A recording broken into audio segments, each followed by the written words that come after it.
Hey guys, this is Recently Rhonda, and I wanted to share with you the move. And that was basically me moving from New York to Vegas and how everything kind of came about.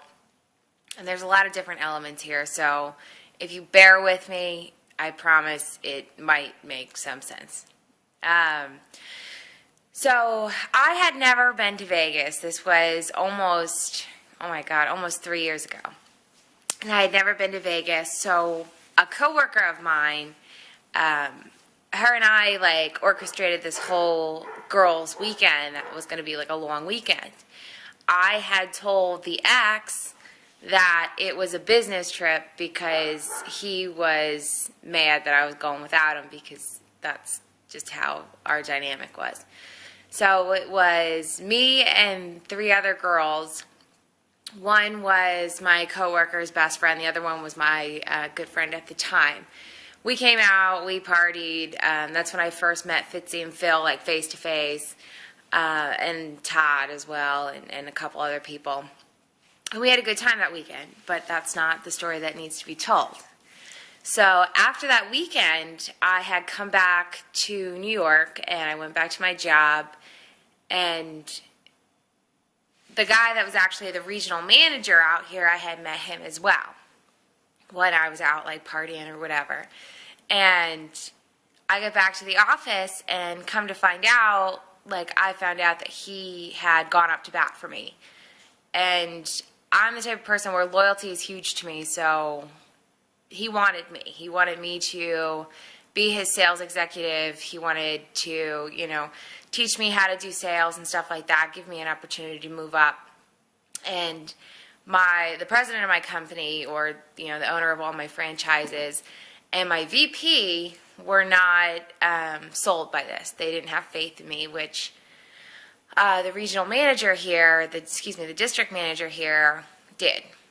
And this is the first time that somebody went up to bat for me, and went up to bat for me really, really hard.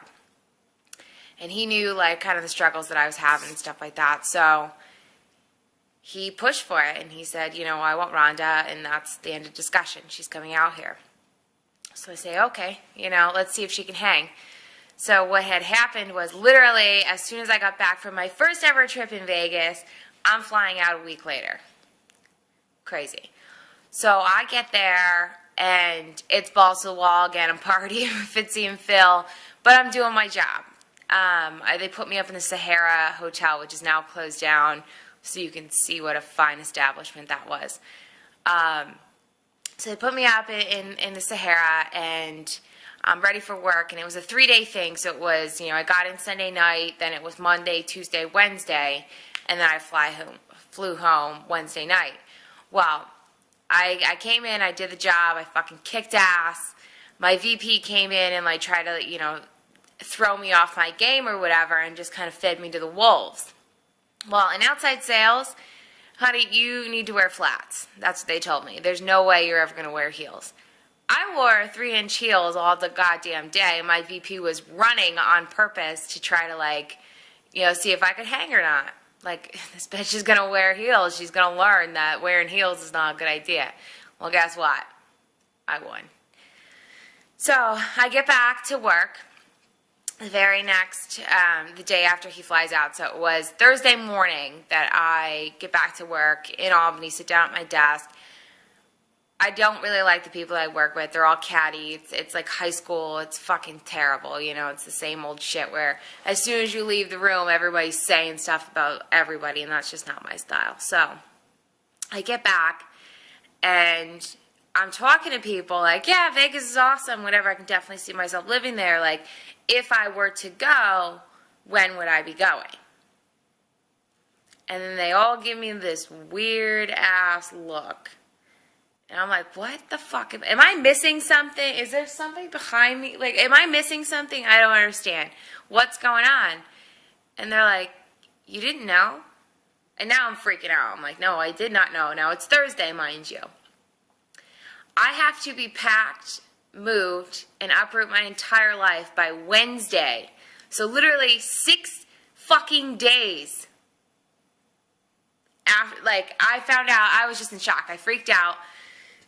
And I cried a little bit, but the best part about it was I didn't have a chance to chicken out. Like a chance to be like, I'm not good enough. What about all these people that I don't know, and like meeting friends and my family and leaving everyone. I didn't have time to think of all that stuff. And for an overanalyst like myself, I was in complete and utter turmoil. I was freaking the fuck out. So I call up everyone I know. I call my family. I call everyone, like, I'm leaving. I probably should let you guys know that. Come over to my house and take my stuff.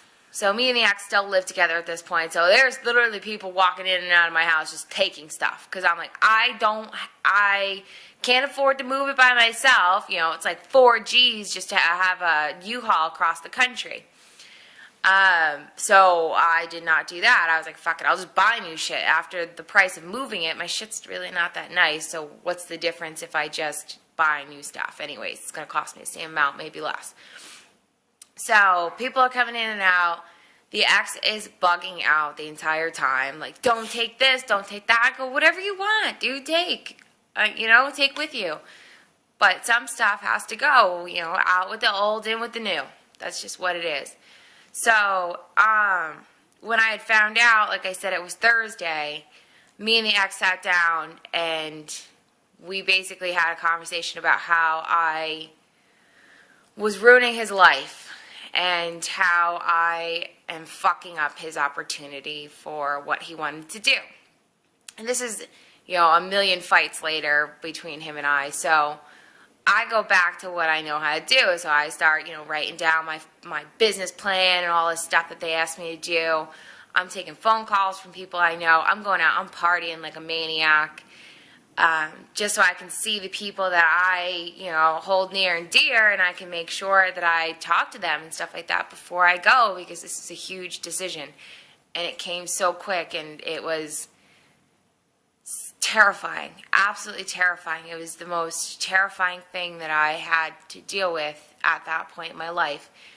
And I had never been more like scared and worried and terrified and like, what if this doesn't work out? But the good thing is I always have people that have my back, which is awesome. So I had my boss who went up to bat for me. I had Fitzy and Phil, who will always have my back. I had, my family saying, what's the worst that could happen?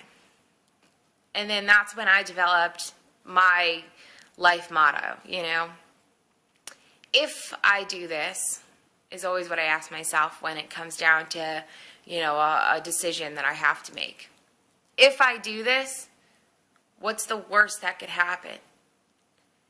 If I think of the worst thing and I know I can deal with it or live with it, I'm doing it. And that's as simple as it is. And I encourage everyone to do it. Subscribe to my blog, recentlyrhonda.blogspot.com. Yeah, enjoy the rest of my story.